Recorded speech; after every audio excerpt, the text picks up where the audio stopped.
Hello everyone. तो मैं हूं आपका दोस्त डॉक्टर संदीप और एक बार फिर से मेरे यूट्यूब चैनल मेडिबस पे आपका स्वागत है। तो आज हम किसी सब्जेक्ट की या किसी सब्जेक्टिव इन्फॉर्मेशन की बात ना करके, किसी मेडिकल इन्फॉर्मेशन की बात ना करके आज हम एक एग्ज़ाम के बारे में बात करेंगे, जिसे आप सभी जानते हैं यूपीएससी सीएमएस। ये होता है कंबाइंड मेडिकल सर्विसेज और इसके थ्रू आप कहाँ-कहाँ पे नौकरी कर सकते हैं, ये एग्ज़ाम होता क्या है, एग्ज़ाम का पैटर्न क्या होता है, सिलेबस क्या होता है, कौन-कौन दे सकता है, एलिजिबिलिटी क्राइटेरिया क्या है और ये क्लियर करने के बाद आपकी पोस्टिंग कहाँ-कहाँ हो सकती है, आपको सैलरी कितनी मिलेगी, किस एज तक आप ये एग्ज़ाम दे सकते हैं और देने के बाद कब जॉइनिंग होती है, ये सारी चीज़ों के बारे में हम जानेंगे। ये कि यूपीएससी सीएमएस एक्चुअली है क्या, ठीक है? आपने ये देख लिया कौन से सेक्टर में जॉब कर सकते हैं गवर्नमेंट की तरफ, ये सेंट्रल गवर्नमेंट की तरफ से होता है बेसिकली, ठीक है? आपका स्टेट गवर्नमेंट का अलग होता है, ये सेंट्रल गवर्नमेंट की तरफ से होता है और इस एग्ज़ाम को क्लियर करने का मोस्टली ये पर्पज़ होता है कि एक क्लियर्ड और सेटल लाइफ़ होती है, ठीक है? कोई आपको झिक-झिक नहीं करनी है, कहीं भागना-दौड़ना नहीं है, आपकी क्लियर और सेटल लाइफ़ होती है।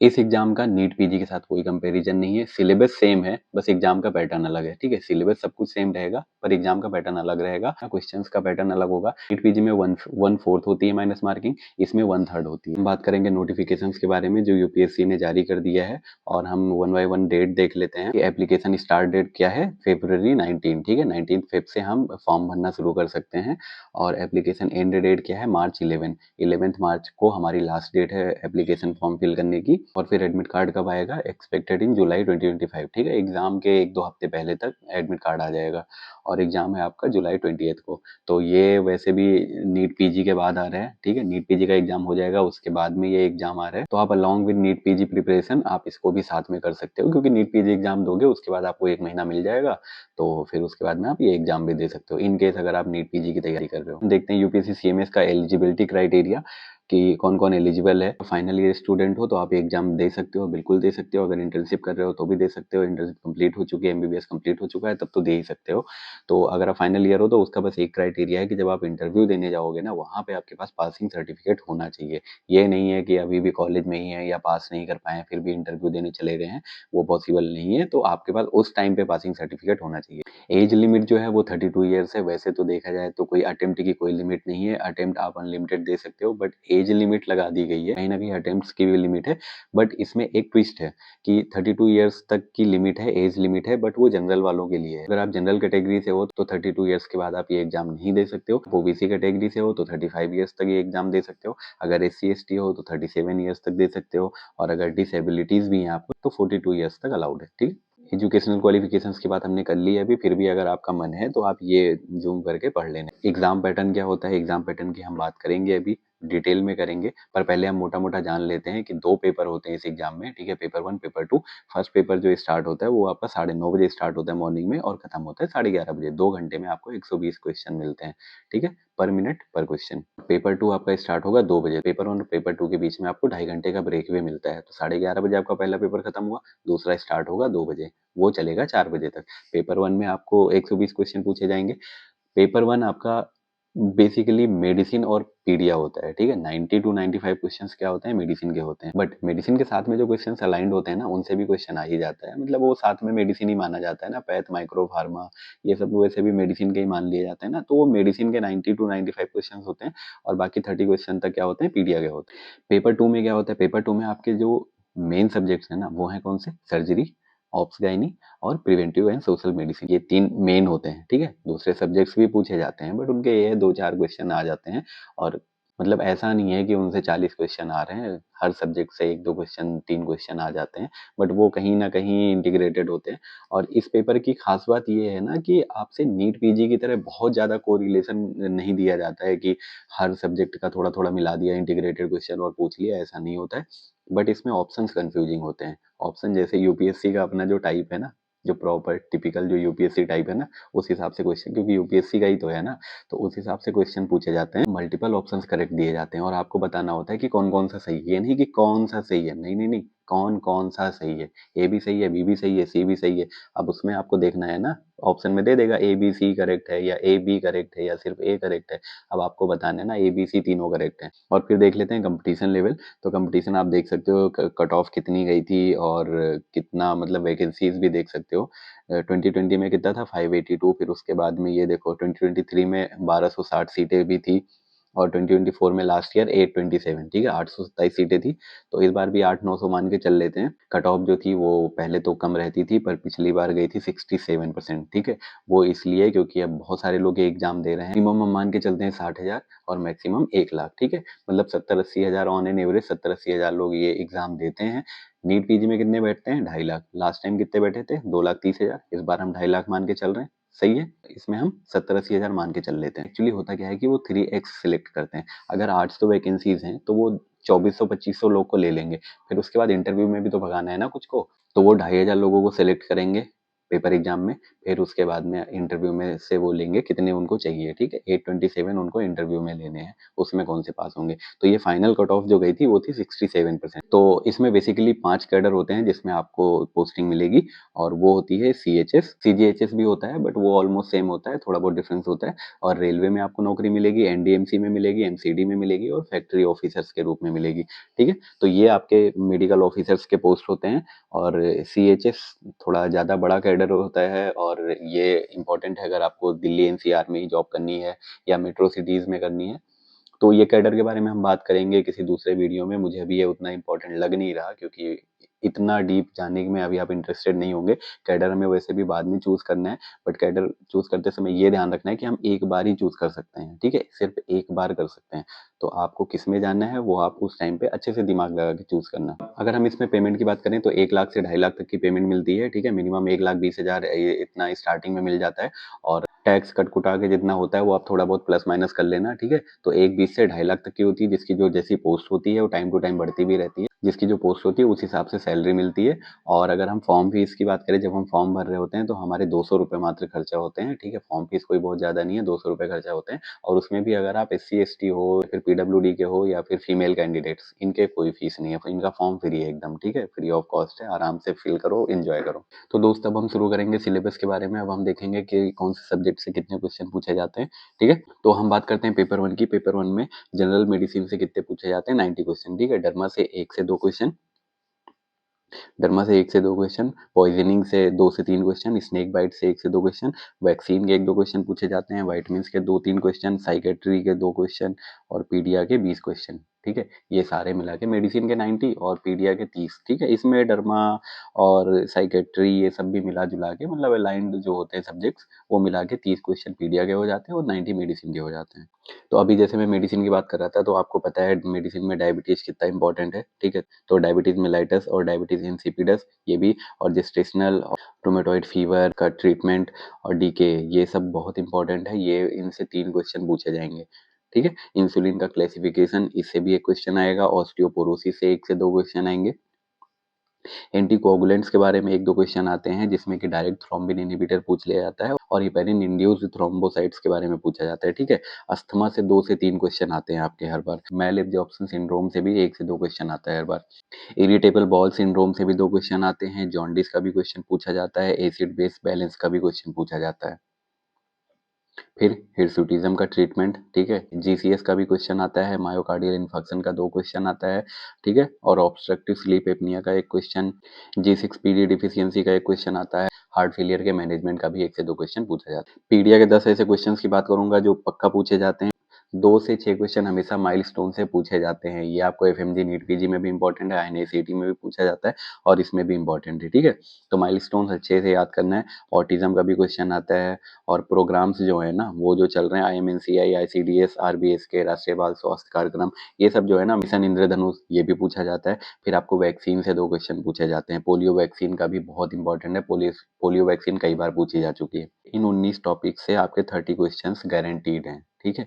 ये 30 क्वेश्चंस पक्का आने हैं। अब हम बात करेंगे कुछ वीआईपी टॉपिक्स की, जो कि थोड़ा सा थोड़ा सा बाहर है, मतलब इन 2 सब्जेक्ट से थोड़ा सा बाहर है, बट बहुत वीआईपी क्वेश्चंस हैं, ठीक है। तो स्लैप्ड चीक अपीयरेंस जो होता है पार्वो वायरस में होता है, ठीक है, वो पढ़ के जाना है। एक्ने वल्गैरिस इंपॉर्टेंट है। एलोपेशिया इंपॉर्टेंट है। ये डर्मा के क्वेश्चन है, ये इंपॉर्टेंट है, ठीक है। फिर पॉइजनिंग से आपका 2 से 3 क्वेश्चन पूछा जाता है। OP poisoning, antidotes for drug poisoning, paracetamol poisoning, lead poisoning, copper sulphate poisoning, ये पॉइजनिंग बहुत इंपॉर्टेंट है। इनसे 2 से 3 क्वेश्चन पूछे जाते हैं। इस वीआईपी लिस्ट को थोड़ा और आगे बढ़ाते हैं। स्नेक बाइट आपसे हर बार FMG में पूछा जाता है, नीट पीजी में पूछा जाता है। स्नेक बाइट बहुत जरूरी है, 1 से 2 क्वेश्चन इसके आएंगे। इसका पॉइजनिंग का मैनेजमेंट बहुत इंपॉर्टेंट है, ठीक है। अब हम बात करेंगे वैक्सीन की। वैक्सीन का 1 से 2 क्वेश्चन आता है आपका वेरिसेला और hepatitis B vaccine. Hepatitis B vaccine बहुत ज़रूरी पढ़ना, और वैसे भी नॉर्मल लाइफ में भी जब आप हॉस्पिटल में जाते हो, जॉइन करते हो, ड्यूटी करते हो, हर जगह हेपेटाइटिस बी वैक्सीन की बहुत इंपॉर्टेंस है। आपको तो इसका टीका लगा ही होना चाहिए, क्योंकि ब्लड एक्सपोज़र होता है ना, पेशेंट के ब्लड से एक्सपोज़ होते हो आप, तो इसलिए ये टीका बहुत इंपॉर्टेंट है और ये एग्ज़ाम में भी बहुत पूछा जाता है। विटामिन्स के बारे में बात करें तो vitamin D, vitamin C, vitamin A, ये 3 विटामिन बहुत इंपॉर्टेंट है, ये पूछी जाती हैं। साइकियाट्री से 1-2 क्वेश्चन जो पूछे जाते हैं मेनली वो है बाइपोलर डिसऑर्डर का और डिप्रेशन का। इसका आपको सिम्पटम दे देगा और पूछ लेगा, ठीक है? अगर हम पीडिया की बात करें तो पीडिया से मारास्मस, जो मरा हुआ बच्चा था आपका, पतला-दुबला सा लग रहा था, कुछ खाया-पिया नहीं, एकदम कमज़ोर सा होगा, मारास्मस नाम से ही लग रहा है ना, क्वाशियोरकर, जो बच्चा एकदम हेल्दी सा होता है, वैसे हेल्दी नहीं, मतलब बस पेट-वोट फूला होता है, एडिमा हो जाता है, वो आपका क्वाशियोरकर है। इनसे हमेशा क्वेश्चन पूछे जाते हैं हर एग्ज़ाम में, मेडिकल वाले में। सैम चाइल्ड, ये भी इम्पोर्टेंट है, ऑटिज़्म इम्पोर्टेंट है, एडीएचडी इम्पोर्टेंट है।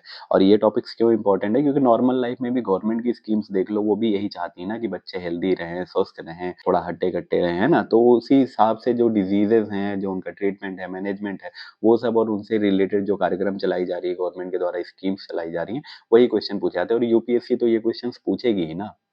यूपीएससी तो संस्था ही ऐसी है, तो यूपीएससी सीएमएस में ऐसे ही क्वेश्चन ज़्यादा पूछे जाएँगे। फिर मैं बात करूँगा मेडिसिन में जो टॉपिक वाइज़, ठीक है? मेडिसिन में जैसे रेस्पिरेटरी से क्या पूछे जाते हैं, कार्डियो से क्या पूछे जाते हैं, सीवीएस से, और किडनी नेफ्रोलॉजी से क्या पूछे जाते हैं, उनकी बात भी करेंगे, ठीक है? आपको मैं डिट्टो टॉपिक वाइज़ दे रहा हूँ, तो सारे टॉपिक्स दे रहा हूँ कि अगर कुछ भी टाइम नहीं है ना, लास्ट में 1 महीने में, क्योंकि आपने इतना पढ़ा है, अगर आप एफएमजी हो, तो एफएमजी एग्ज़ाम निकालने के लिए आपने इतना पढ़ाई की है। अगर आप इंटर्न हो, तो आप साथ-साथ में पढ़ ही रहे होगे, ठीक है? और अगर आप नीट पीजी की तैयारी कर रहे हो, तो ऑब्वियस सी बात है, नीट पीजी का जो पढ़ रहे हो सब कुछ वही है, सब कुछ वही पढ़ना भी है। बस आपको इसमें थोड़ा-सा एक्स्ट्रा टाइम देना है, क्योंकि क्वेश्चंस की फ्रेमिंग अलग है, ठीक है? उस हिसाब से हमें थोड़ी-सी तैयारी करनी है, बाकी तो आपने पढ़ ही रखा है सब कुछ। तो मैं आपको टॉपिक वाइज़ बताता हूँ, मेडिसिन से रेस्पिरेटरी से 10-15 क्वेश्चन जो पूछे जाते हैं, वो क्या हो सकते हैं? आपसे रेस्पिरेटरी से पूछेगा टीबी, ठीक है? पल्मोनरी एम्बोलिज्म, ये पूछ लिया जाएगा। न्यूमोकोनियासिस पूछ लेगा, आईएलडी, इंटरस्टिशियल लंग डिजीज़ पूछ लेगा। फिर उसके बाद में टाइप्स ऑफ रेस्पिरेटरी फेलियर के टाइप्स पूछ लेंगे आपसे। फिर ब्रोंकिएक्टेसिस बता दो क्या होता है। फिर obstructive lung disease, restrictive lung disease, pulmonary oedema पूछ लेगा। फिर उसके बाद में न्यूमोथोरैक्स बहुत इंपॉर्टेंट है, एआरडीएस बहुत इंपॉर्टेंट है, सीओपीडी तो है ही है, सीओपीडी तो नॉर्मल लाइफ में भी जानना बहुत ज़रूरी है, तो सीओपीडी तो आपको अच्छे से आता होगा। लंग कैंसर, है ना? कोई भी सिगरेट वाला दिखता है तो सबसे पहले लंग कैंसर याद आता है, तो ये तो पढ़ना ज़रूरी है, ठीक है? ये भी पूछा जाता है। न्यूमोनिया भी इंपॉर्टेंट है।